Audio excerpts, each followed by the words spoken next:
శ్రేష్ఠ గ్రంథము బైబిల్ పఠింప శ్రేష్ఠ గ్రంథము బైబిల్ అనుదినం పఠించిన ప్రేమతోడ నడుపును ఓ పఠింప శ్రేష్ఠ గ్రంథము బైబిల్.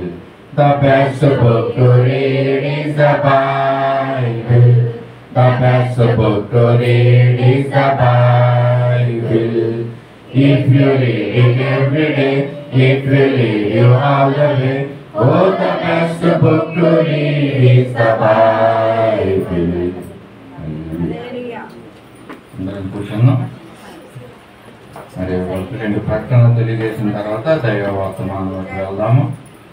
మరి యథావిధిగా ఆదివారం రోజున ప్రతి ఆదివారం ఉదయం 9 నుంచి 10 గంటల వరకు సండే స్కూల్ జరుగుతుందండి. మీ పిల్లల్ని మరి సండే స్కూల్కి పంపించవలసిందిగా తెలియజేస్తున్నాం.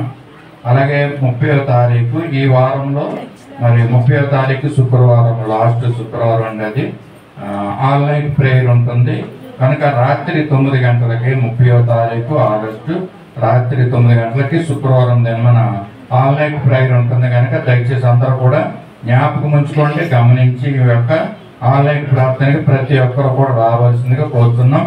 అందరూ కూడా మరి మన సంఘ క్షేమం నిమిత్తము, దేశ క్షేమం నిమిత్తము మనం ప్రార్థన చేస్తున్నాము. దయచేసి మీలో మీ కుటుంబాల్లో మీకు పరిస్థితులను బట్టి మరి ఆ ప్రార్థన చేయడం జరుగుతుందండి మన క్షేమం నిమిత్తం కనుక దయచేసి మరి వీలైనంత వారు అందరూ కూడా వచ్చి ప్రార్థనలో పాల్గొవాలని కోరుకుంటున్నాం. అందరం కూడా ప్రార్థన చేస్తున్నాం. మనందరి కుటుంబాల నిమిత్తం మీరు వచ్చినా రాకపోయినా కూడా మీ కుటుంబాలన్నీ జ్ఞాపకం చేసుకుని దేవుని దగ్గర మరి ఆయన ఎత్తి పెట్టుకుని మీ కుటుంబాలని మీ నిమిత్తమై ప్రార్థన చేస్తున్నాం. దేవుడు అట్లయితే మనందరికీ కూడా సమాధానాన్ని అనుగ్రహిస్తున్నాడు. అలాగే 1వ తారీఖు సెప్టెంబర్ 1 వచ్చే ఆదివారం రోజున మొదటి ఆదివారం అండి ప్రభు బాల కార్యక్రమం ఉంటుంది. 10 గంటలకే ఉంటుంది కనుక దయచేసి మీ పనులు ముగించుకుని 10 గంటలకే ఆరాధనకు రావడానికి మీరు ప్రయత్నం చేయాలి. ఆరాధన అయిన తర్వాత మరి యొక్క ప్రభు బాలను చాలా మంది అడిగి తీసుకుంటున్నారు. అది క్రమం కాదండి. అది మరి ప్రార్థించినప్పుడు అందరూ ప్రార్థన చేస్తూ ఆ కార్యక్రమం జరుగుతున్నప్పుడు తీసుకుంటే అది మనకు ఆశీర్వాదకరం. కానీ మరి అయిపోయిన తర్వాత మీరు వచ్చి నాకు రొట్టె ఇవ్వండి, ద్రాక్షరసం ఇవ్వండి అని అది తీసుకుంటాం వల్ల మీకు ఏమాత్రమో ప్రయోజనకరంగా ఉండదు కనుక దయచేసి తెలియజేస్తున్నాను. ఆదివారం రోజున ప్రత్యేకంగా దాని నిమిత్తం మీరు ప్రార్థన చేయాలి, సిద్ధపడాలి. మరి ఆ పరలోకి మరి యొక్క 1వ తారీఖున రావాల్సిందిగా మీకు కోరుతున్నాం. అలాగే 3వ తారీఖు సెప్టెంబర్ 3వ తారీఖున మరి మంగళవారం వచ్చిందండి. అది మళ్ళీ ఆదివారం రోజున కూడా మీకు అనౌన్స్మెంట్ చేస్తాము. మరి ఆ రోజు మన పాస్టర్ గారు శామ్యూల్ రాయ్ గారి యొక్క జ్ఞాపకార్థి కూడిక, మొదటి జ్ఞాపకార్థి కూడిక కనుక ఆ కూడిక మీరందరూ కూడా జ్ఞాపకం ఉంచుకొని రావాలి. ప్రత్యేకంగా ఆ రోజు మంగళవారం ఉదయం మరి వీలైనంత వరకు అందరూ కూడా వచ్చి ఇక్కడ పురుషులైన వారు, స్త్రీలైన వారు ఆ పనులు చేయడానికి, ఇక్కడ సహాయం చేయడానికి ఇక్కడ సంఘానికి రావాల్సిందిగా మిమ్మల్ని అందరినీ కూడా ఆహ్వానిస్తాను. ఉదయం వచ్చి పనులు చేయగలిగిన వారు మాత్రమే ఉదయం సమయంలో రాయండి. మరి ఆ యొక్క కూడిక సాయంత్రం ప్రార్థన కూడిక 6 గంటలకు ఉంటుందండి. సెప్టెంబర్ 3వ తారీఖు మంగళవారం రోజున ఆ సాయంత్రం కూడికకు అందరూ కూడా రావాలి. మరి దూర ప్రదేశం నుంచి సేవకులు వస్తున్నారు, మరి బంధువులైనటువంటి వారు వస్తారు. మరి అలాగే మన పాస్టర్ గారికి తెలిసిన వ్యక్తులు అనేక మంది ఆ రోజున రావడం జరుగుతుంది కనుక ఆ యొక్క రోజు సాయంత్రం మరి దయచేసి అందరూ కూడా రావాల్సిందిగా తెలియజేస్తున్నాం. అలాగే ఈ వారం దినముల్లో బర్త్డేస్, వెడ్డింగ్ డేస్ మరి నీలి శామ్యూల్ గారు 31వ తారీఖు ఆగస్టున బర్త్డే ఉందండి. ఆయన నిమిత్తం ప్రార్థన చేస్తాను. ఆయన ఈరోజు డ్యూటీ ఉంది, వెళ్ళిపోయినట్టున్నారు. ఇంకెవరైనా మరి ఈ వారంలో బర్త్డేస్ కానీ వెడ్డింగ్ డేస్ కానీ ఉన్నవారు, వివాహ దినం కానీ లేక పుట్టిన రోజులు కానీ ఏమైనా ఉంటే కనుక దయచేసి తెలియజేయండి. లేని ఎడల శామ్యూల్ గారి నిమిత్తం చిన్న ప్రార్థన చేస్తాం. మహాపరిశుద్ధులను సర్వశక్తి కృపానిధి కరుణా సంపన్న కృపణ మా దేవ, నీ పరిశుద్ధ పాదాల వందనాలు స్తోత్రాలు చెల్లించుకుంటున్నాం. శామ్యూల్ గారిని గత దినములంతా కూడా మీరు కాపాడారు తండ్రి. సంఘ పరిచర్యలో, సంఘ పనుల్లో ఎంతో చేతులు వాదడుగా ఉంటున్నాడు. మాత్రం అనేకమైన పనులు నిర్వర్తిస్తున్నాడు. ఆయనకి ఇచ్చినటువంటి మరి యొక్క శ్రద్ధను బట్టి నీకు స్తోత్రాలు చెల్లించుకుంటున్నాం. ఆ బిడ్డకి ఇచ్చినటువంటి ఆరోగ్యాన్ని బట్టి నీకు వందనాలయ్యా. చేస్తున్న పనిలో మీరు తోడైండండి, రాకపోకలను మీరు సహాయం చేయమని కూడా అడుగుతున్నాం తండ్రి. మీ స్తోత్రాలు. బలమును, శక్తిని, ఆరోగ్యాన్ని ఇవ్వండి. ఆయనకి ఇచ్చినటువంటి సంవత్సరమును దయాకిరీటంగా నువ్వు ఆయన దయచేసినందుకు కూడా నీ స్తోత్రాలు చెల్లించుకుంటున్నాం. ఆ యొక్క దినాన్ని ప్రభు నీ యొక్క శాంతిని, సమాధానాన్ని, సంతోషాన్ని, ఆనందాన్ని అక్కడ జీవితంలో అనుగ్రహించండి. నీ రక్షణానందాన్ని మరలా ఆయనలో పుట్టించమని కూడా అడుగుతున్నాం దేవా.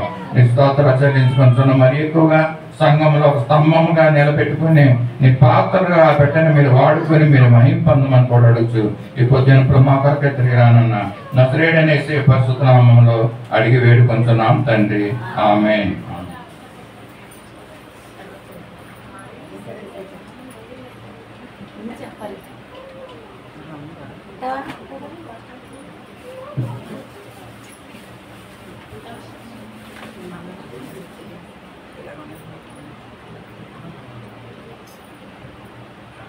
సమయంలో దేవుని యొక్క వాక్యాన్ని మనం ధ్యానించుకుంటాం కొన్ని నిమిషాలు.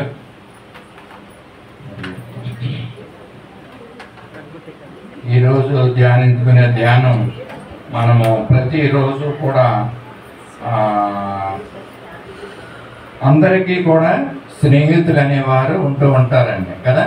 స్నేహితులు లేకపోకుండా ఎవరు ఉండరు. ఎవరొకరిని స్నేహం చేసుకుని తన యొక్క మరి హృదయంలో ఉన్నటువంటి మాటల్ని ఆ యొక్క స్నేహితులకి తెలియజేస్తూ ఉంటారు. ఇంకొక గొప్ప విషయం ఏంటంటే గృహంలో తల్లిదండ్రులకు కానీ లేక గృహంలో ఉన్న వ్యక్తులకు కానీ తెలియచేయని విషయాలు మరి స్నేహితులతోటి పంచుకుంటూ ఉంటారండి, షేర్ చేసుకుంటూ ఉంటారు. మరి భార్య భర్తకి మరి కొన్ని విషయాలు చెప్పదు, భర్త భార్యకి కొన్ని విషయాలు చెప్పరేమో. అలాగే పిల్లలు తల్లిదండ్రులతో కొన్ని విషయాలు షేర్ చేసుకోరు. అలాగే తల్లిదండ్రులు అన్ని విషయాలు కూడా పిల్లలతోటి చెప్పరు. కానీ మరి ఈ స్నేహితులు అనేవారు ఒక ప్రత్యేకమైన వారండి. వారి యొక్క జీవితంలో ఒక ప్రాముఖ్యమైనటువంటి స్థానాన్ని స్నేహితులకు ఇస్తూ ఉంటారు. ఆ స్నేహితుల గురించి మనం ఈ దినాన్ని కొంచెం తెలుసుకుందాం. స్నేహము ఉండడం మంచిదేనండి. అలాగే స్నేహితులు ఉండడం కూడా చాలా మంచిదే మనకి. ఎందుకంటే మంచి సలహాలు స్నేహితులైన వారు ఇస్తూ ఉంటారు. మరి మంచి స్నేహితులు ఉంటారు, చెడు స్నేహితులు కూడా ఉంటారు.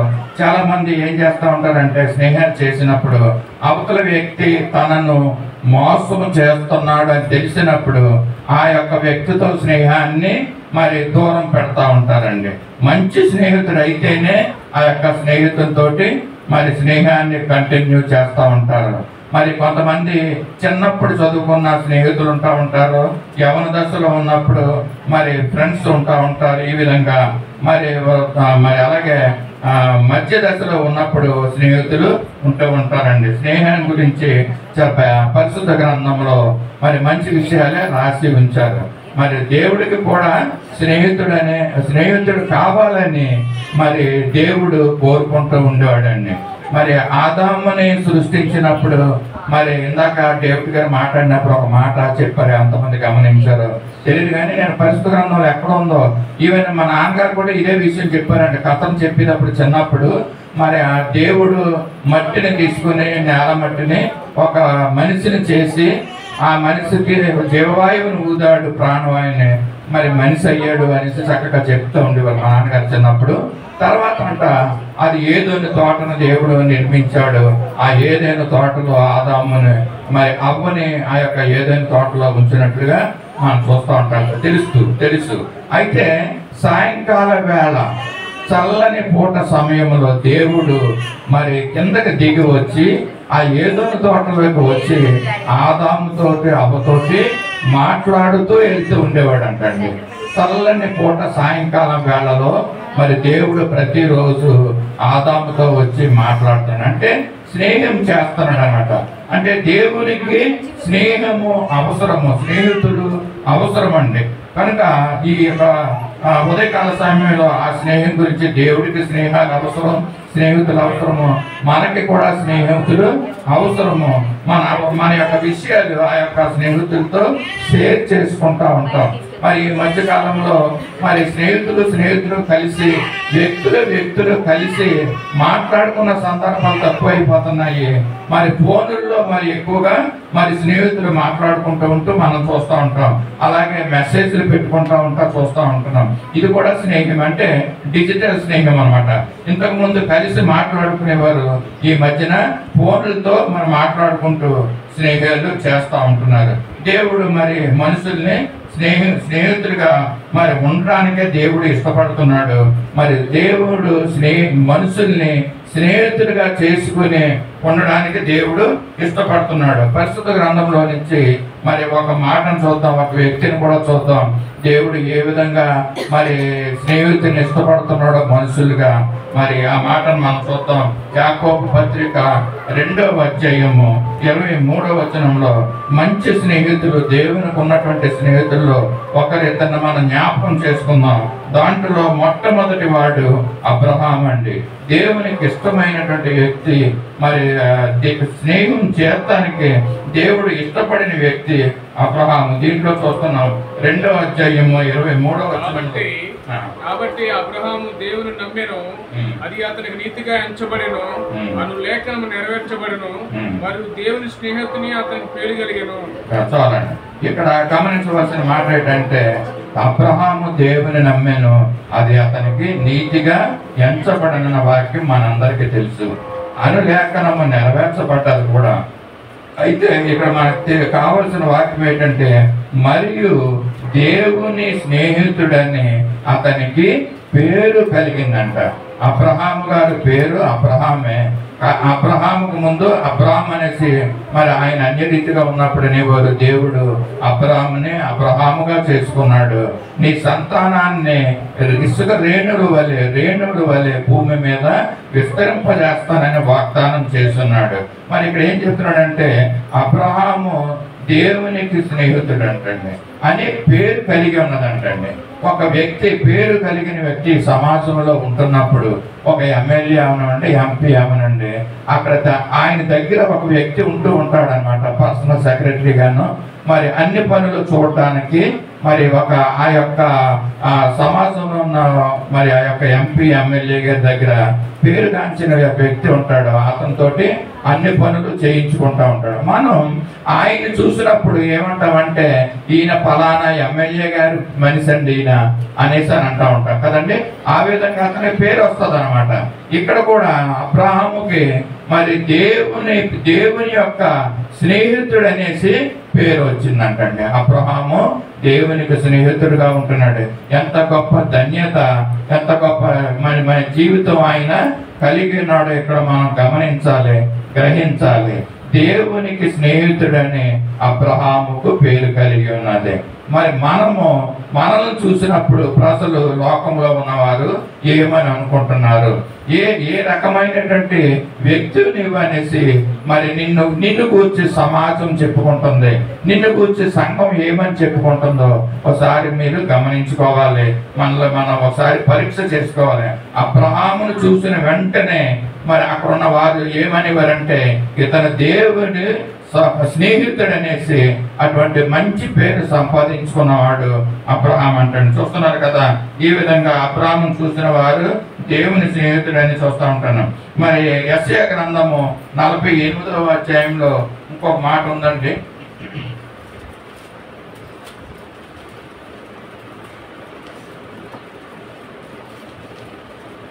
యెషయా గ్రంథం 48వ అధ్యాయం మరి 8వ వచనంలో ఏమని అంటాడంటే, అవి నీకు వినబడనే లేదు, నీకు తెలియబడనే లేదు, పూర్వము నుండి నీ చెవి తెరవబడనే లేదు.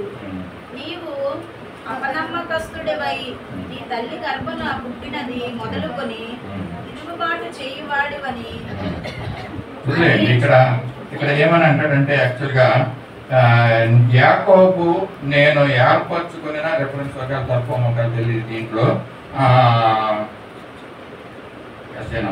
యాకోబు నేను ఏర్పరచుకుని నా సేవకుడని దేవుడు అంటూ ఉంటాడండి. ఈ సందర్భంలో యాకోబు సంతానాన్ని నా స్నేహితుడైన అబ్రహాము సంతానమని అంటా ఉంటాడండి. ఇక్కడ మాట ఏంటంటే మరి యాకోబుకు కలిగిన సంతానం నన్ను మరి దేవుడు ఏమంటాడంటే నా స్నేహితుడైన అబ్రహాము సంతానం అని ఇక్కడ సంబోధిస్తూ ఉంటాడు. యాకోబుకి 12 మంది గోత్రిక కర్తలు మరి పుట్టినప్పటికీ కూడా వారి దేవుడు అబ్రహాముకు వాగ్దానం చేశాడు గనక నీ సంతానాన్ని రేణువుల వలె మరి అభివృద్ధి చేస్తానని వాగ్దానం చేసినట్లుగా మనం చూస్తూ ఉంటున్నాము.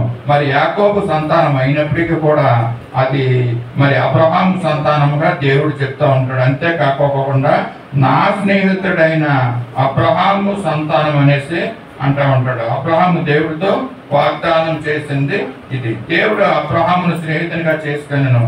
స్నేహితుల మధ్య మరి ఏంటంటే మోసకరమైనటువంటి పరిస్థితులు ఉండవండి. ఒకరినొకరు మోసం చేసుకోకుండా అబద్ధాలు చెప్పుకోకుండా ఉంటే గనక ఆ యొక్క స్నేహము ఎక్కువ కాలము మరి నిలుస్తుందండి. అలాగే అబ్రహాము దేవుడు మరి స్నేహితులుగానే మరి చాలా కాలము ఉన్నట్లుగా మనం కనపడతా ఉంటుంది. దేవుడు కూడా తన స్నేహితుడైన అబ్రహాము విషయంలో మరి ఏం చేశాడో వాగ్దానం చూస్తాము. ఆదికాండము 18వ అధ్యాయం 16వ వచనంలో ఒక మాట ఉందండి. అది ఆదికాండము. అప్పుడు ఆ మనుషులు అక్కడ నుండి లేచి సొదొము తట్టు చూచిరి. అబ్రహాము వారిని సాగనంపుటకు వారితో కూడా వెళ్ళెను. అప్పుడు యెహోవా నేను చేయబో కార్యము అబ్రహామునకు దాచేదన అబ్రహాము నిశ్చయముగా బలము గల గొప్ప జనమగును. చూడండి ఇక్కడ చూస్తున్నారు కదా, యాక్చువల్ గా అబ్రహాము మరి మమ్రే దగ్గర ఉన్న సింధూర వనంలో ఎండవేళ 18వ అధ్యాయంలో 1వ వచనం. ఈ మాట మనం చదువుకున్న మాట కరెక్టే, కానీ దానికున్న ముందు సందర్భం ఏంటంటే మరి 18వ అధ్యాయంలో 1వ వచనంలో ఉంటది.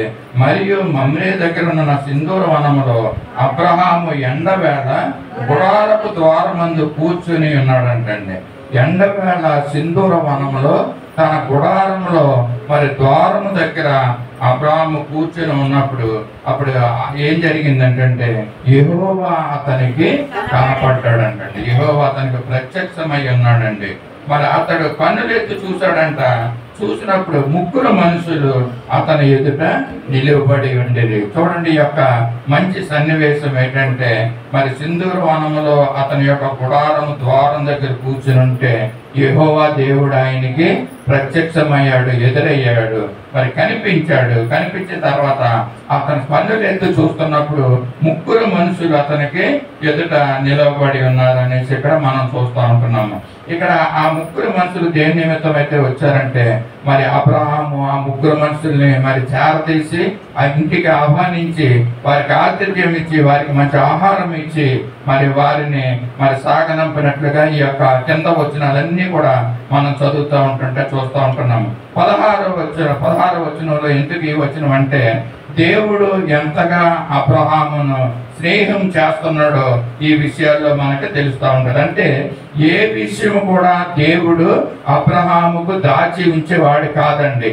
మనం కూడా అంతే కదా, మన స్నేహితులు, మన ప్రాణ స్నేహితులు మనం కలిసినప్పుడు మన హృదయంలో ఉన్న విషయాలు, మన గృహంలో ఉన్నటువంటి విషయాలు, కొన్ని ఇబ్బందికరమైనటువంటి విషయాలు, బాధపరిచే విషయాలు ఏమైనా ఉంటే మన వారితో మన స్నేహితులతో వాటిని మనం షేర్ చేసుకుంటూ ఉంటాం కదా. అట్టి రీతిగానే దేవుడు కూడా అబ్రహామును మరి స్నేహితుడిగా ఎంచుకొని మరి సొదొమ గొమొర్ర విషయంలో మరి ఆ అబ్రహాముకి తెలియజేస్తూ ఉంటూ ఒక మాట చెప్తున్నాడు. ఏ మనుషులైతే అబ్రహాం దగ్గరికి వచ్చి ఆతిథ్యాన్ని స్వీకరించుకుని మరి వెళ్ళారు, మరి అక్కడ నుంచి వారంట 16వ వచనంలో అప్పుడు ఆ మనుషులు ఏ మనుషులంటే ఏ మనుషులైతే అబ్రహాము దగ్గరికి వచ్చి ఆతిథ్యాన్ని స్వీకరించుకుని వెళ్ళి ఉన్నారో మరి అదే మనుషులు మరి అబ్రహాము దగ్గర నుంచి వెళ్ళి సొదొమ తట్టు చూచారనేసి 16వ వచనంలో ఉంటుంది. అబ్రహాము వారిని సాగనంపుటకు వారితో కూడా వెళ్ళాను. అప్పుడు దేవుని యొక్క ఆత్మ, దేవుడు అంటున్నాడు, యెహోవా నేను చేయబో కార్యము అబ్రహామునకు దాస్యతనా అని అంటున్నాడండి. మరి యాక్చువల్గా దేవుడు చేయబోయే కార్యాలు మనుషులకు తెలియజేయవలసిన పని లేదండి. అయినప్పటికీ కూడా తన స్నేహితుడిగా ఎన్నుకున్నటువంటి అబ్రహాము గురించి ఆ విషయాన్ని నేను ఎందుకు దాయాలి, నేను అబ్రహాముకు తెలియజేస్తాననేసి నిజమైన స్నేహితుడిగా ఉంటూ అబ్రహాముతో మరి ఆ యొక్క విషయాన్ని తెలియజేస్తున్నాడు. ఏ విషయం అంటే అది సొదొమ గొమొర్రా విషయము. ఇంకొక మాట మీకు తెలియజేస్తాను ఏంటంటే, ఇందాక ఏం చెప్పామండి, 18వ అధ్యాయం 1వ వచనంలో మమ్రే దగ్గర ఉన్న సింధూర వనములో అబ్రహాము ఎండవేళ గుడారుతో కూర్చుండగా యెహోవా తనకు ప్రత్యక్షమయ్యాడు. 3 మనుషులు అక్కడ ఆయన ముందు ఉన్నారని చెప్తున్నారు. అదే మరి మనుషులు సొదొమ తట్టు చూశారని కూడా మనం చదువుకున్నాం. 19వ అధ్యాయంలో ఏమంటారంటే, మరి ఆ సాయంకాలం మందు ఆ 2 దేవదూతలు సొదొమ చేరారంటండి.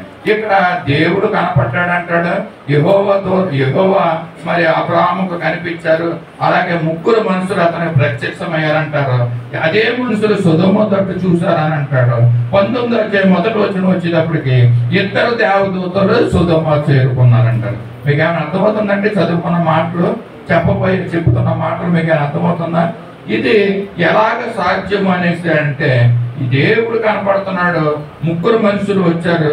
మరి అదే 3 మనుషులు సొదొమ తట్టు చూశారంటున్నాడు.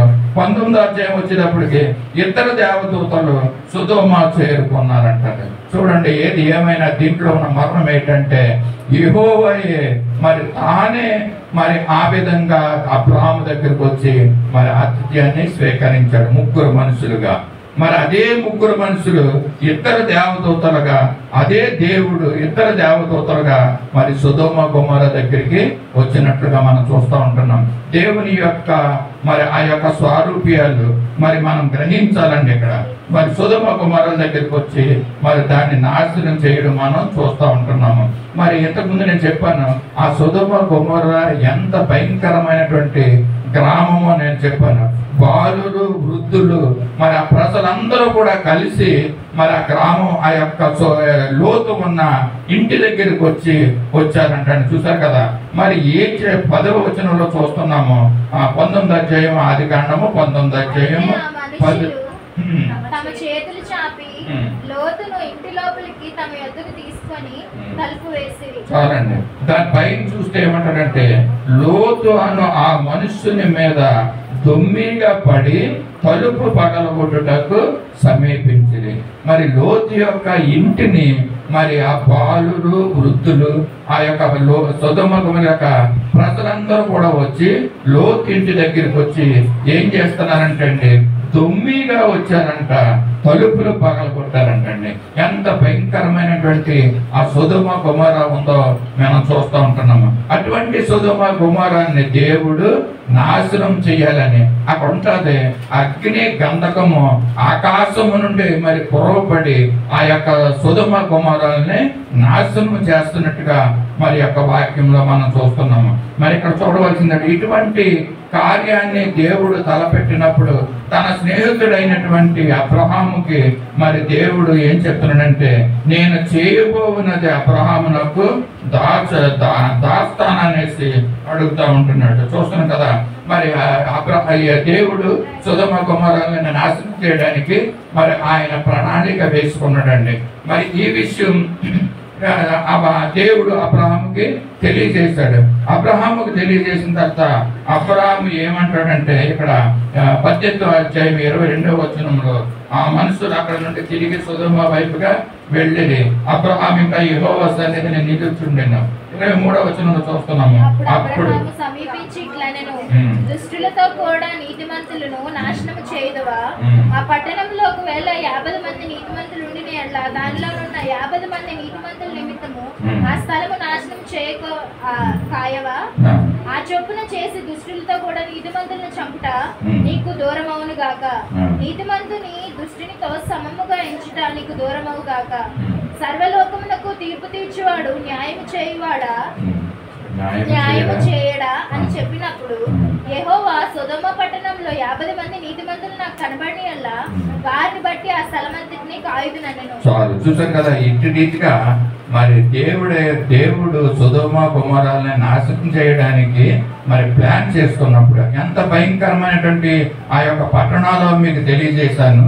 అటువంటి భయంకరమైన పాపం ఉన్నటువంటి ఆ సొదొమ గొమొర్రాలని మరి నాశనం చేయడానికి దేవుడు ప్లాన్ చేసుకున్నప్పుడు తన స్నేహితుడైన అబ్రహాముకి ఈ విషయాన్ని తెలియజేశాడండి. నేను సొదొమ పట్టణాలని మరి నాశనం చేస్తాననేసి, దాన్ని అగ్ని గంధకాలతో కాల్చి వేస్తాననేసి, ఎందుకంటే వాళ్ళ పాపం అంత భయంకరంగా ఉందనేసి మరి చూస్తున్నప్పుడు అబ్రహాము దేవునితో మరి బ్రతిమలాడడం చేస్తున్నాడంట. ఏమంటున్నాడంటే, మరి దుష్టులతో కలిసి నీతిమంతులను కూడా నువ్వు చంపేస్తావా ప్రభువా?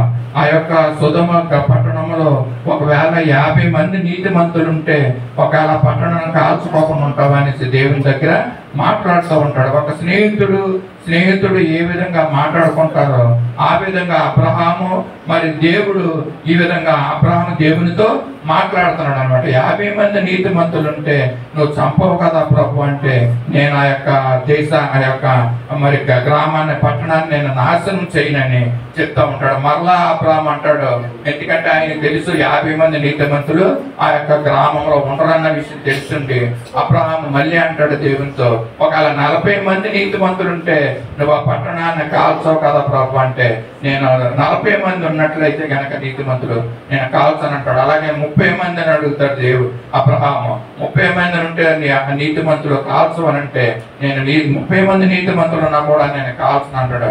అలాగే లాస్ట్ గా నేను తెగిస్తున్నాను నీతోటి ప్రభు అని అబ్రహాము దేవుణ్ణి మొరపెడతా ఉంటాడు. 10 మంది ఉంటే ఒకవేళ నువ్వు దాన్ని కాల్చుకోకుండా మరి ఆ పట్టణాన్ని కాపాడుతావు అంటే, నేను 10 మంది నీతిమంతులు ఉంటే గనక నేను ఆ 10 మంది నీతిమంతులను బట్టి ఆ యొక్క పట్టణాన్ని నేను కాపాడుతాను సొదొమ గొమొర్రాలు అనేసి దేవుడు చెప్పేసి ఇంకా అక్కడి నుంచి వెళ్ళిపోవడం జరిగిందండి. 33వ వచనంలో యెహోవా అబ్రహాముతో మాట్లాడుట చాలించి వెళ్ళిపోయాను, అబ్రహాము తన ఇంటికి తిరిగి వెళ్ళను. చూడండి, ఆ రోజుల్లో నీతిమంతుడైనటువంటి అబ్రహాము దేవుడు మరి ఎంతగా ఇష్టపడ్డాడో, ఎంతగా మరి మాటలు విన్నాడో ఈ యొక్క సందర్భాన్ని బట్టి మనకే తెలుస్తూ ఉంటుంది.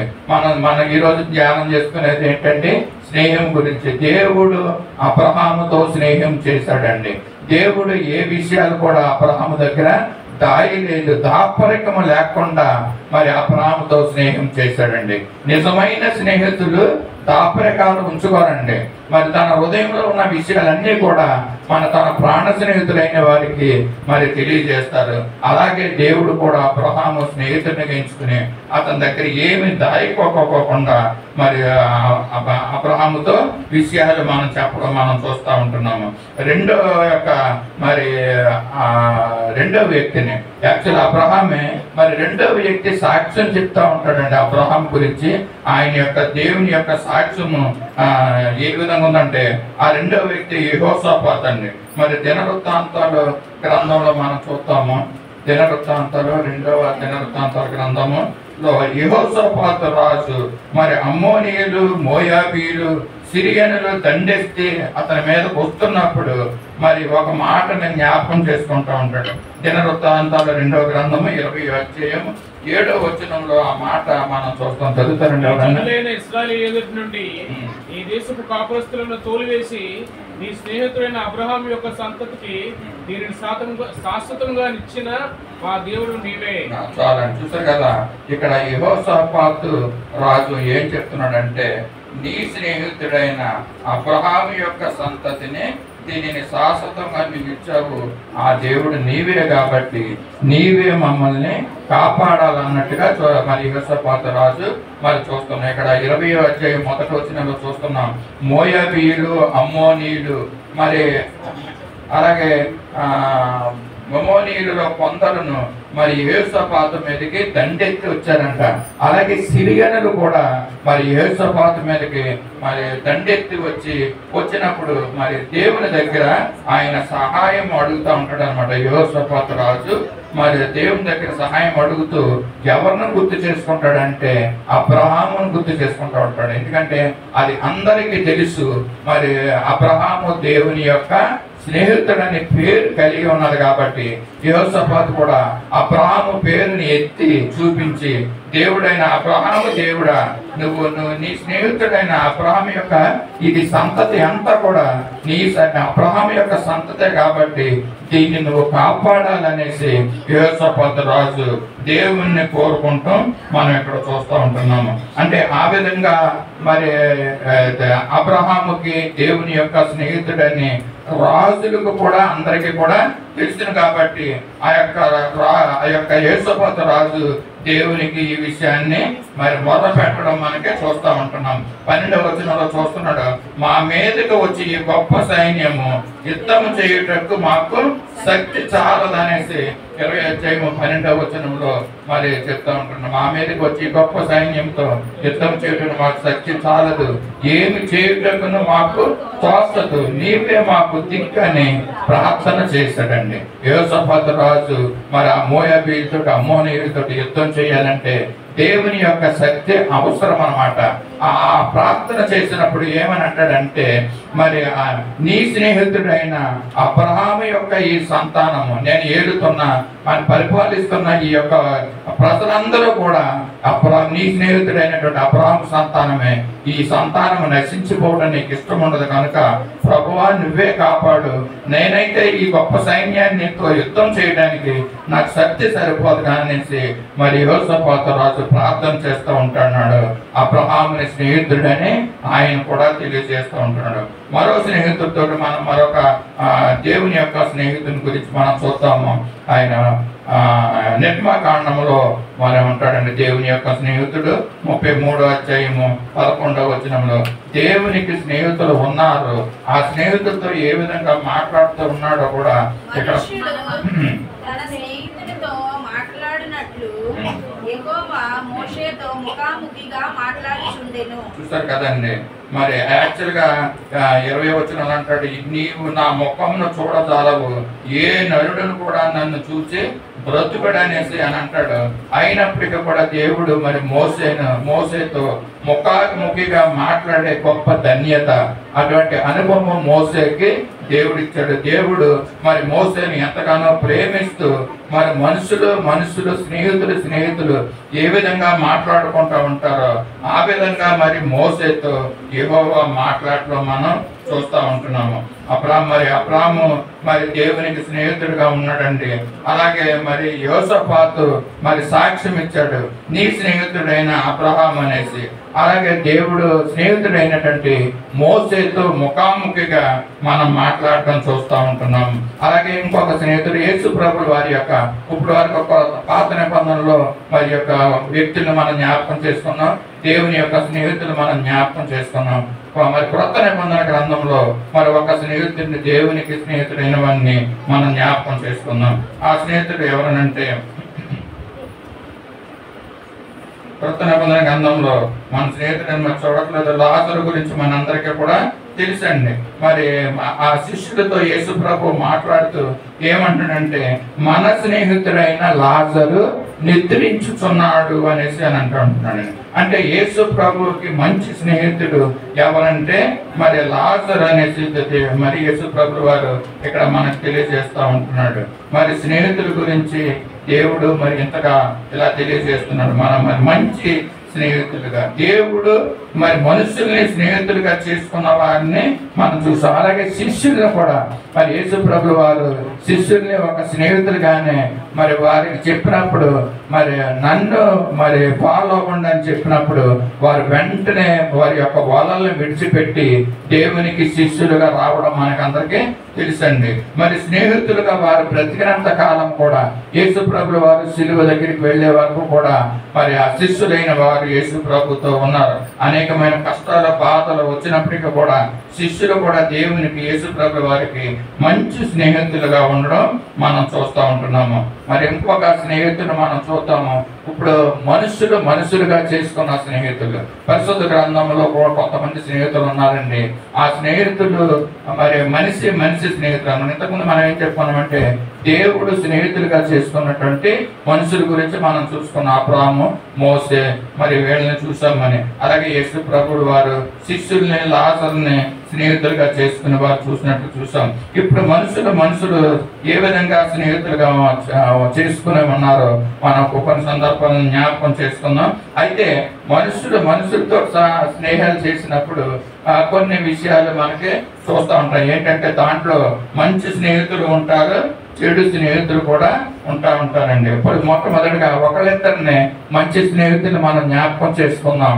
తర్వాత మరి ఒకళ్ళిద్దరిని చెడ్డ స్నేహితులను కూడా మనం జ్ఞాపకం చేసుకుందాం. మంచి స్నేహితులైన వారిలో సమూయేలు గ్రంథము మరి 18వ అధ్యాయము 1వ వచనంలో ఒకటి మనం చూస్తూ ఉంటాం. ఈ సన్నివేశం నాకు చాలా మరి ఇష్టమైనటువంటి విషయం అండి. ఎందుకంటే ఒక స్నేహితుడు ప్రాణ స్నేహితుడిగా మరి తన సర్వస్వాన్ని మరి తారపోసి ఒక ఆ స్నేహితుని కోసం జీవించిన వైనము ఇక్కడ మనం చూస్తూ ఉంటున్నాం. దావీదుతో మాట్లాడటం చాలించినప్పుడు దావీదు హృదయంతో కలిసిపోయాను. యోనాతాను దావీదును తనకు ప్రాణ స్నేహితుడిగా భావించుకుని అతన్ని ప్రేమించాను. ఆ దినమున అతని తండ్రి ఇంటికి తిరిగి అతని వెళ్ళనీయక సౌలు అతను చేర్చుకొనెను. చాలా ఇక్కడ చూసారు కదా, దావీదు గురించి మనం మాట్లాడుతున్నాం. దావీదు యోనాతాను యొక్క స్నేహాన్ని గురించి బైబిల్లో పరిశుద్ధ గ్రంథంలో వీళ్ళిద్దరు స్నేహం చాలా అమూల్యమైనదని, చాలా మంచి స్నేహము వీళ్ళు స్నేహం చేస్తూ ఉంటారు. దావీదు అయితే ఎవరండి? దావీదు అసలు వ్యక్తి ఎవరు? గొర్రెల కాపరి దావీదు. మరి యోనాతాను ఎవరండి? రాజు కొడుకు. ఎవరు? సౌలు కొడుకు.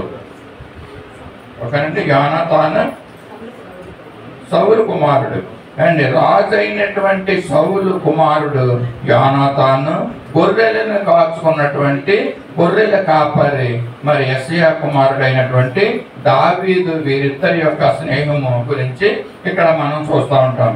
దావీదు సౌలుతో మాట్లాడుట చాలించినప్పుడు యోనాతాను హృదయము దావీదు హృదయముతో కలిసిపోయిందంటండి. యోనాతాను దావీదును తన ప్రాణ స్నేహితునిగా భావించుకుని అతన్ని ప్రేమించాడంటారు. చూసారు కదా, మరి దావీదును యోనాతాను ఎంతగా ప్రేమించాడో. యాక్చువల్లీ యోనాతాను సౌలు కుమారుడు కనుక మరి సౌలు తర్వాత రాజు ఎవరు అవ్వాలంటే యోనాతాను అవ్వాలండి. అవ్వచ్చు మరి పెద్ద కుమారుడు అవ్వచ్చు, కానీ ఇతనికి యోనాతానికి మరి రాజు అయ్యే అధికారము ఉన్నది. అయినప్పటికీ కూడా ఆ యొక్క సౌలు దావీదుని అనేక మార్లు చంపాలని ప్రయత్నం చేస్తున్నప్పుడు కూడా తన తండ్రికి శత్రువు అయినటువంటి దావీదుతో మరి యొక్క యోనాతాను స్నేహము చేస్తూ ఉంటున్నాడండి.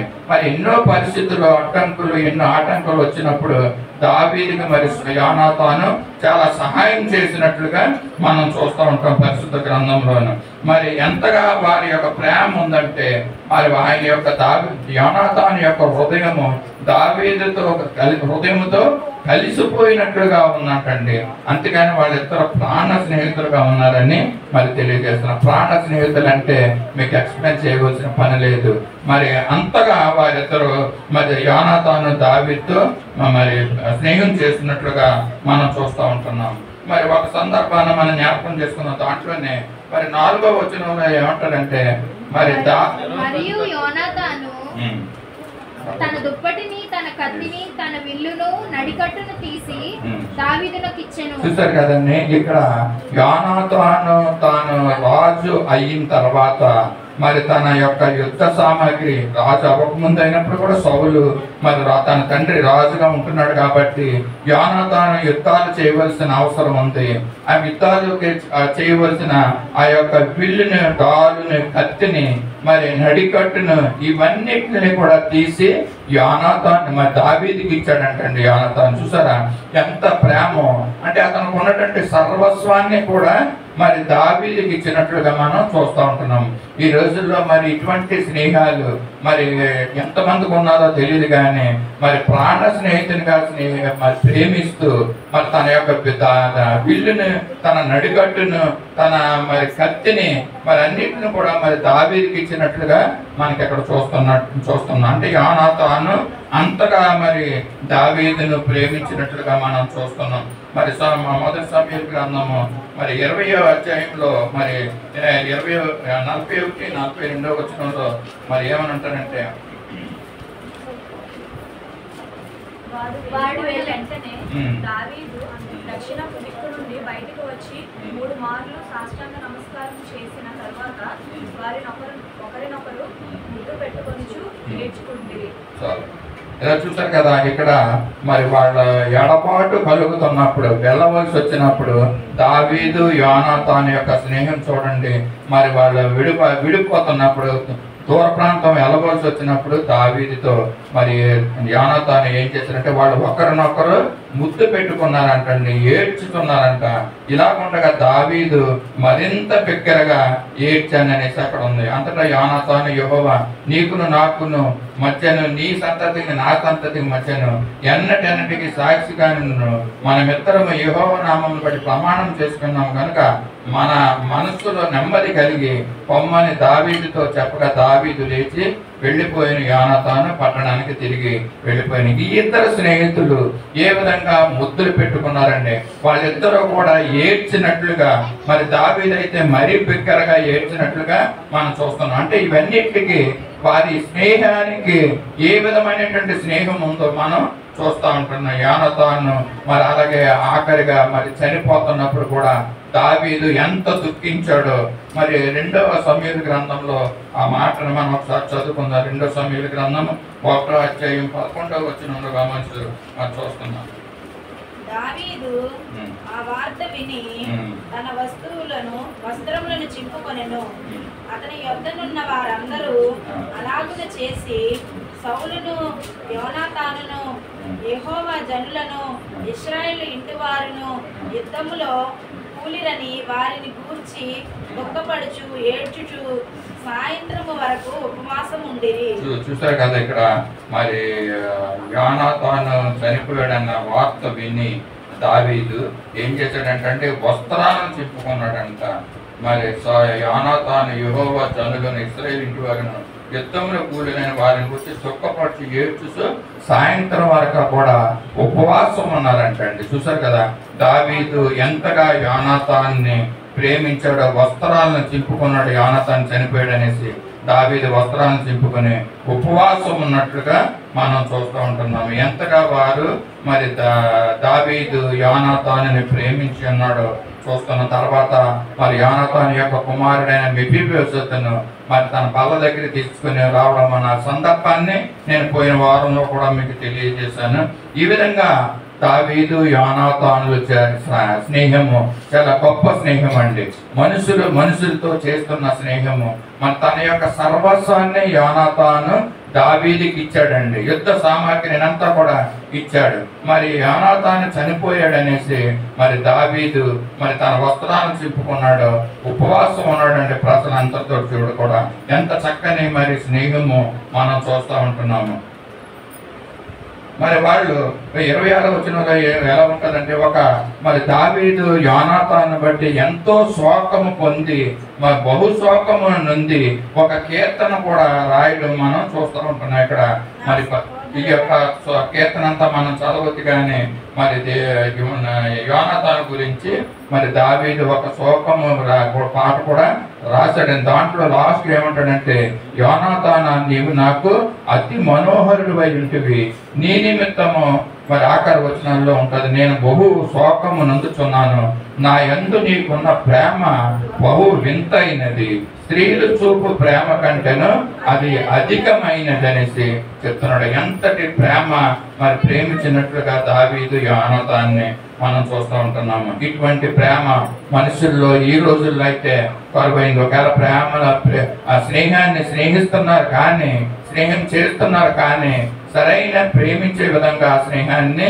మరి చేయడం లేదండి. మరి ఎక్కడైతే దావీదు మరి యోనాతానుల యొక్క ప్రేమను మనం చూస్తూ ఉంటున్నాము. అలాగే ఇంకొక వ్యక్తిని చూద్దాం. 3 వ్యక్తులు. వాళ్ళు ఎవరంటే దానియేలు, హనన్య, మిషాయేలు, అజరి అనే వ్యక్తులు.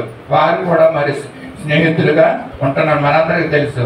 మీకు ఈ పేర్లు చెప్తే అర్థం అవ్వలేనట్టుంది. షడ్రకు, మేషకు, అబేద్నెగో.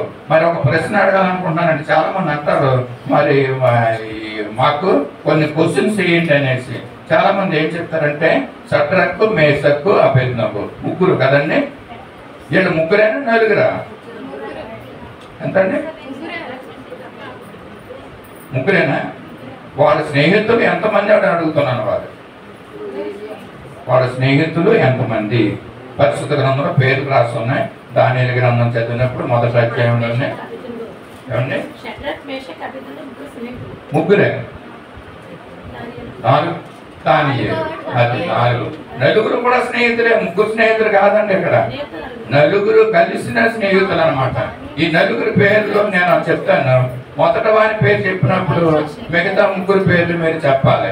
మొదట వాని పేరు చెప్పాను దానియేలు. రెండో వాని పేరు ఏం పేరండి చెప్పాలి.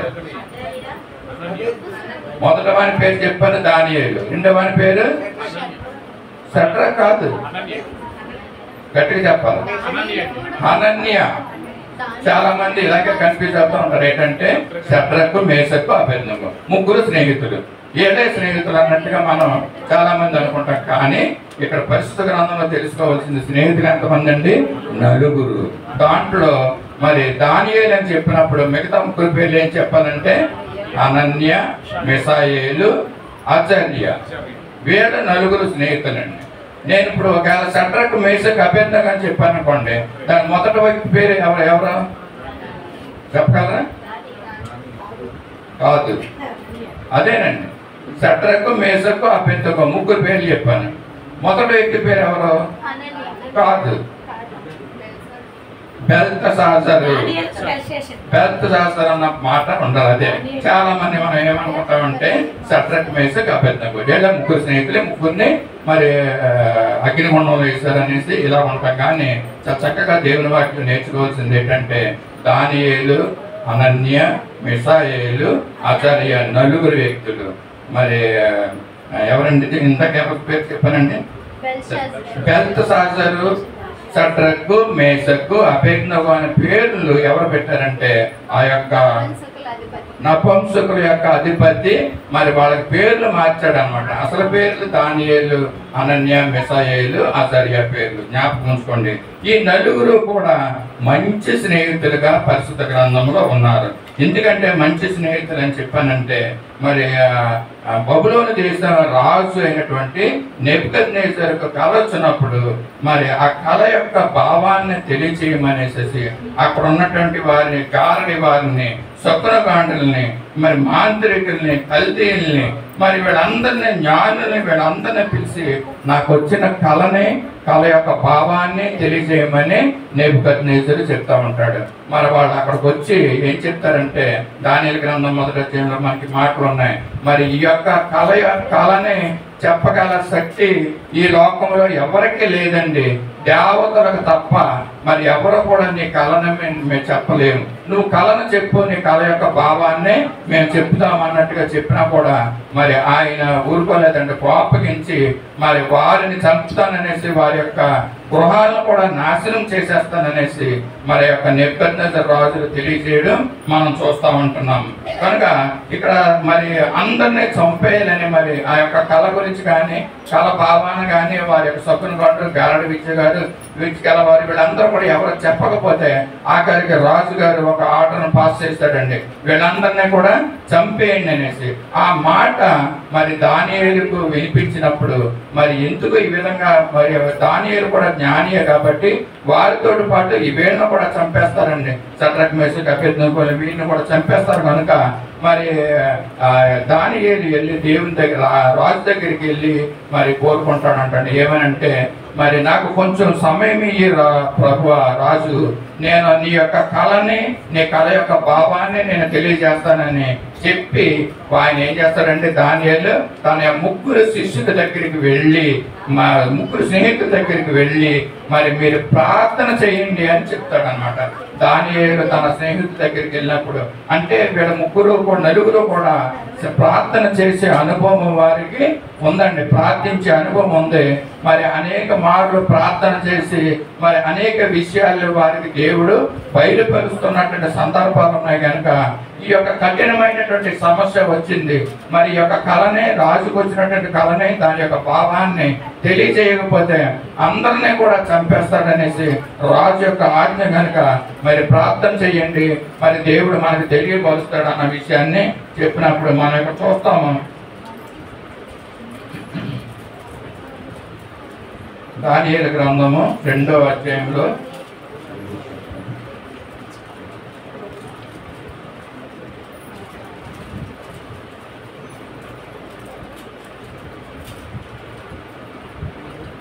రాజు వారితో నేను ఒక కల కంటి. అదేనండి. దానియేలు గ్రంథం 2వ అధ్యాయము 17వ వచనం. అప్పుడు దానియేలు తన ఇంటికి పోయి తన స్నేహితులైన హనన్యాకు, మిషాయేలుకు, అజర్యాకును సంగతి తెలియజేసి తన స్నేహితులను బబులోనులో తక్కిన జ్ఞానులతో కూడా నశింపుకుంటున్నట్లు ఆ కల యొక్క మర్మ విషయంలో పరలోకమందున్న దేవుని వల్ల కటాక్షము పొందిన నిమిత్తమైనను ఆయనను వేడుకొనడని వారిని హెచ్చరించెను. అంతట రాత్రి అందు దర్శనము చేత ఆ మర్మము దానియేలునకు బయలుపరచబడెను. గనుక దానియేలు పరలోకమందున్న దేవుని స్తుతించెను. చూసారు కదండి, దానియేలు ఏం చేశారంటే అతని స్నేహితులైనటువంటి హనన్య, మిషాయేలు, అజర్యా దగ్గరికి వెళ్ళి మరి నెబుకద్నెజర్ చెప్పిన విషయాన్ని మరి తెలియజేసి మీరు ప్రార్థన చేయండి అన్నప్పుడు దేవుడు వారికి ఆ యొక్క కళను తెలియజేశాడు, కళ యొక్క భావాన్ని తెలియజేశాడు.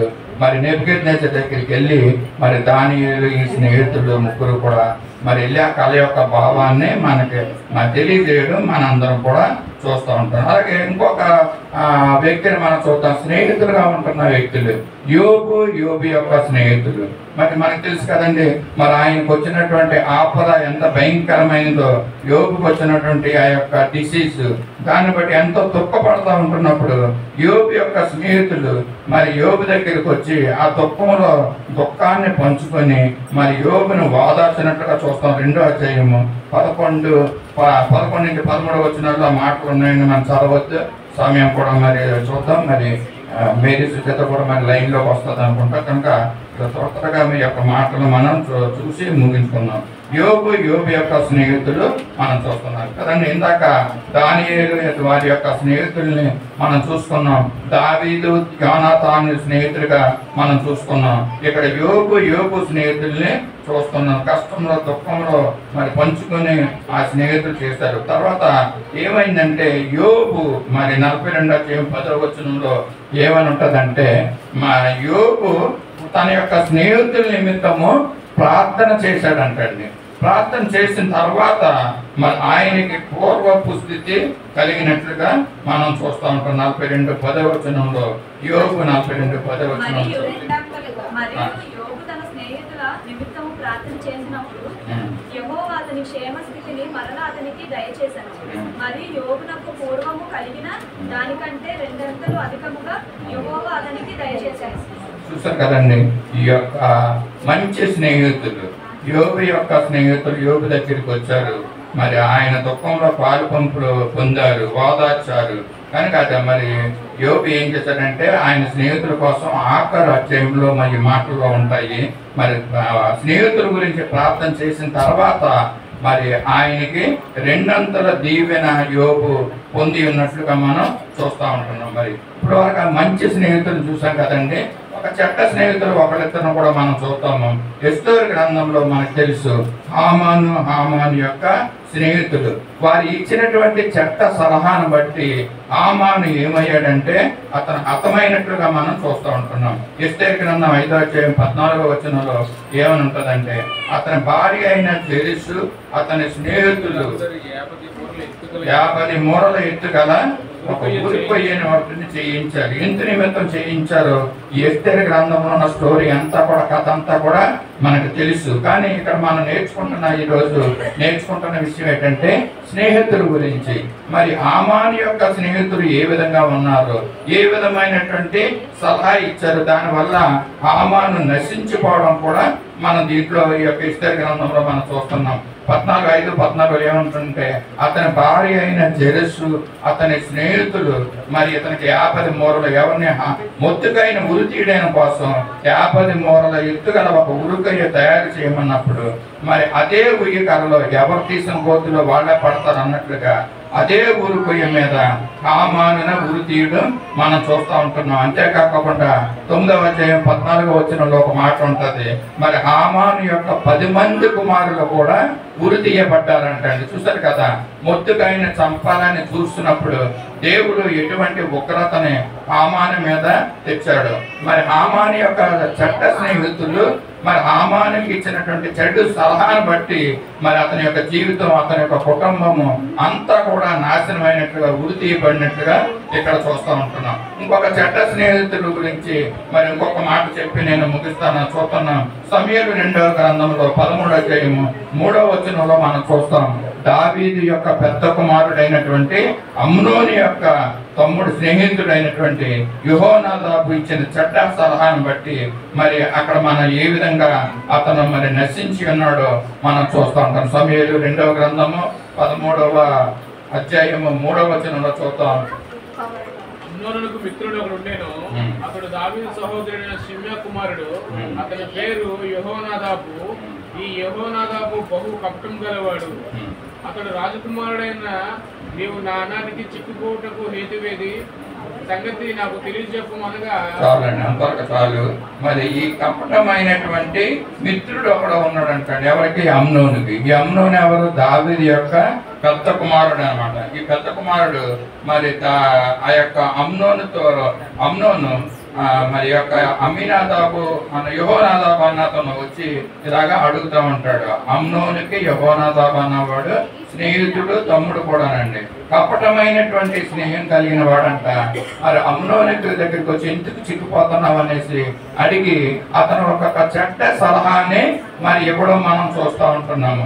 దానివల్ల మరి ఏ విధంగా ఈ అమ్నోను తన చెల్లి అయినటువంటి ఆమెను అబ్షాలోము యొక్క చెల్లిని ఏ విధంగా పాడు చేసి ఉన్నారో దాన్ని బట్టి అబ్షాలోము మరి కక్ష కట్టి మరి ఒక దినాన్న మరి ఆ యొక్క గొర్రెలు కత్తిరి వేసిన దినాన్న మరి ఆ యొక్క అమ్నోన్ని మరి అబ్షాలోము వచ్చి తన పని మనుషులతో చెప్పి ఆయన్ని చంపించడం మనం చూస్తూ ఉంటున్నాం. అంటే ఇక్కడ నేర్చుకోవాల్సింది, తెలుసుకోవాల్సింది ఏంటంటే దావీదు పెద్ద కుమారుడైనటువంటి అమ్నోను మరి యొక్క చేసిన పాపపు క్రియను బట్టి దేవుడు అతని మీదకి శాపాన్ని తెప్పించాడు.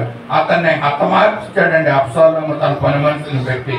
మరి ఈ విధంగా మరి అతనికి అది శాస్తి జరిగినట్లుగా మనం చూస్తూ ఉంటున్నాము.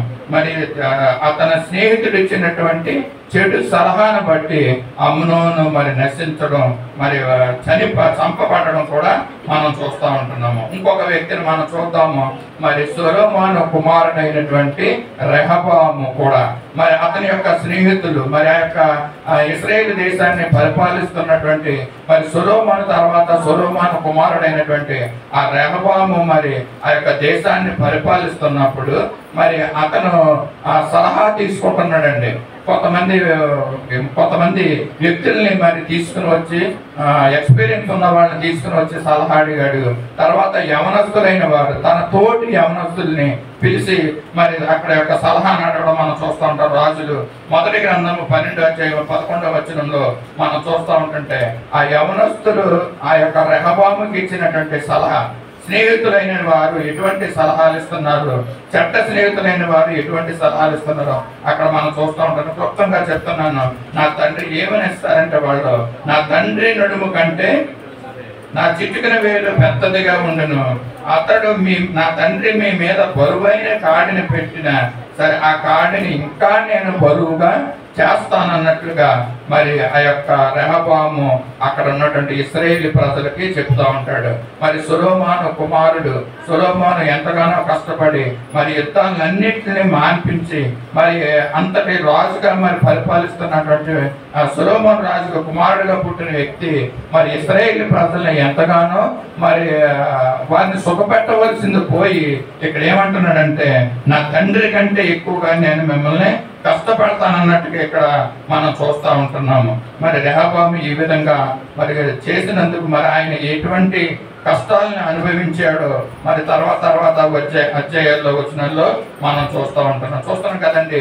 ఇప్పుడు మనం నేర్చుకున్నాం 3 విషయాలు. ఒకటి, దేవుడు మనుషులతో చేస్తున్నటువంటి స్నేహం గురించి మనం నేర్చుకున్నాం. అలాగే మనుషులతో చేస్తున్నటువంటి స్నేహము, మంచి స్నేహాలు, మంచి వ్యక్తులతో చేస్తున్న స్నేహాన్ని చూసాము. అలాగే చెడు స్నేహితులు చెడ్డ సలహాలు ఇచ్చి ఏ విధంగా వారి యొక్క జీవితాలు నాశనం చేసుకున్నారో దాన్ని కూడా మనం చూస్తున్న విషయాలు. కనుక ఈ రోజుల్లో స్నేహాలు చేస్తున్న మనం ఏ విధమైనటువంటి స్నేహితులను మనం కలిగి ఉండాలి.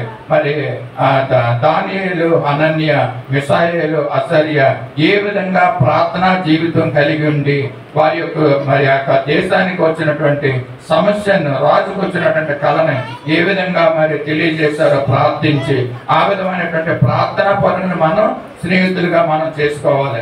అంతేకాకుండా అబ్రహాముకి దేవుని యొక్క స్నేహితుడని పేరు కలిగిందండి.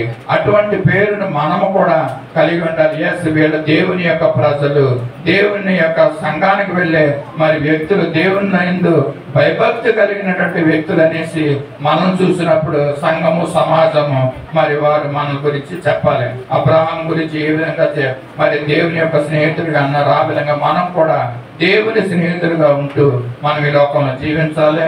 అటువంటి స్నేహాలు మనం కోరుకోవాలి. చాలా మందికి తెలిసి ఇప్పుడు ఉంటున్న వారు స్నేహాల వల్ల వచ్చే ఇబ్బందులు, స్నేహాల వల్ల వచ్చే నష్టాలు మనం చాలా చూస్తున్నాం. అటువంటి వారిని మనం దూరంగా ఉంచుకొని మంచి స్నేహాలు చేయాలి. వీలైతే అటువంటి చెడ్డవారిని కూడా దేవుని ప్రేమలో మంచి స్నేహితులుగా మార్చి వారిని కూడా దేవుని ప్రేమలో మన ముందుకు నడిపించాలని తెలియజేస్తూ ఈ యొక్క మాటల్ని ముగిస్తున్నాను. స్నేహం గురించి, దేవుడు చేసిన స్నేహం గురించి మనం నేర్చుకున్నాం. మంచి స్నేహాలు చేస్తూ ముందుకు సాగాలని తెలియజేస్తున్నాను. ఈ సమయంలో ప్రార్థన చేసుకున్నాం. మా పరిశుద్ధుడైన సర్వశక్తి కృపానిధి కరుణ సంపన్నుడైన కృపగల మా దేవాన్ని పరిశుద్ధ పాదాలకు వందనాలు, స్తోత్రాలు చెల్లించుకుంటున్నాం. ఈ యొక్క మధ్యాహ్న కాల సమయంలో మా తండ్రి స్నేహాల గురించి నువ్వు మాకు తెలియజేస్తాం. మా తండ్రి, మా స్నేహాలు ఏ విధంగా ఉన్నాయో మమ్మల్ని మేము పరీక్ష చేసుకున్నట్లు సహాయం చేయండి. మేము ఇతరులను మోసం చేయకోకుండా, ఇతరులతో స్నేహం చేసినప్పుడు అబద్ధమైనటువంటి విషయాలు మేము మాట్లాడుకోకుండా మా ప్రభు నీతో నిజాయితీగా, నీతిగా, భక్తిగా, ప్రేమగా ఉంటూ ఆ యొక్క స్నేహాన్ని మేము చేస్తూ ముందుకు సాగుట్లో సహాయం చేయండి. మా గొప్ప దేవానికి స్తోత్రాలు. నువ్వు మంచి స్నేహితుడుగా, నువ్వు నిజమైన స్నేహితుడుగా నువ్వు ఉంటూ ప్రజలను నడిపిస్తున్న గొప్ప దేవ, భక్తులను నడిపించిన తండ్రి మీరు స్తోత్రాలు చెల్లించుకుంటున్నాం. మా ప్రభ అటువంటి మంచి ప్రేమను మా హృదయాల్లో మాకు పుట్టించమని కూడా అడుగుతున్నాం తండ్రి. మీ స్తోత్రాలు వందనాలు చెల్లించుకుంటున్నాం. ఈ చెప్పిన యొక్క మాటలు మా హృదయాల్లో అవి ఫలభరితంగా ఉండటంలో సహాయం చేయండి. అవి అదుగుంతులుగా, నూరంతులుగా ఫలింపు చేయమని కూడా అడుగుతూ ఈ కొద్ది మా కొరకే తిరిగానన్న నజరేయుడైన యేసయ్య పరిశుద్ధ నామంలో అడిగి వేడుకొంచున్నాం తండ్రి. ఆమేన్. ఆమేన్. పరలోక ప్రార్థన చేసుకుందాం. పరలోకమందున్న మా తండ్రి, నీ నామం పరిశుద్ధపరచుకొను గాక, నీ రాజ్యం వచ్చును గాక, నీ చిత్తం పరలోకమందు నెరవేర్చున్నట్టు భూమి మీద నెరవేరును గాక. మాకు కావలసిన అన్ని ఆహారం నేడు మాకు దయచేయండి. మా రుణస్తులను క్షమించిన ప్రకారం మా రుణం క్షమించండి. మమ్మల్ని సోదరులు తప్పించండి. రాజ్యము, బలము, మహిమ నిరంతరము నీవేనావు తండ్రి. ఆమేన్. తొట్టిల్లకుండా మనల్ని కాపాడుటకును, తన మహిమ ఎదుట ఆనందంతో మనం నిర్దోషునిగా నిలవబెట్టుటకును, శక్తిగల మన రక్షకుడైన అద్వితీయ దేవునికి మన ప్రభు అయిన యేసుక్రీస్తు ద్వారా మహిమయు, మహాత్మ్యమును, ఆధిపత్యమును, అధికారమును యుగములకు పూర్వమును ఇప్పుడును సర్వయుగములకును కలుగును గాక. ఆమేన్.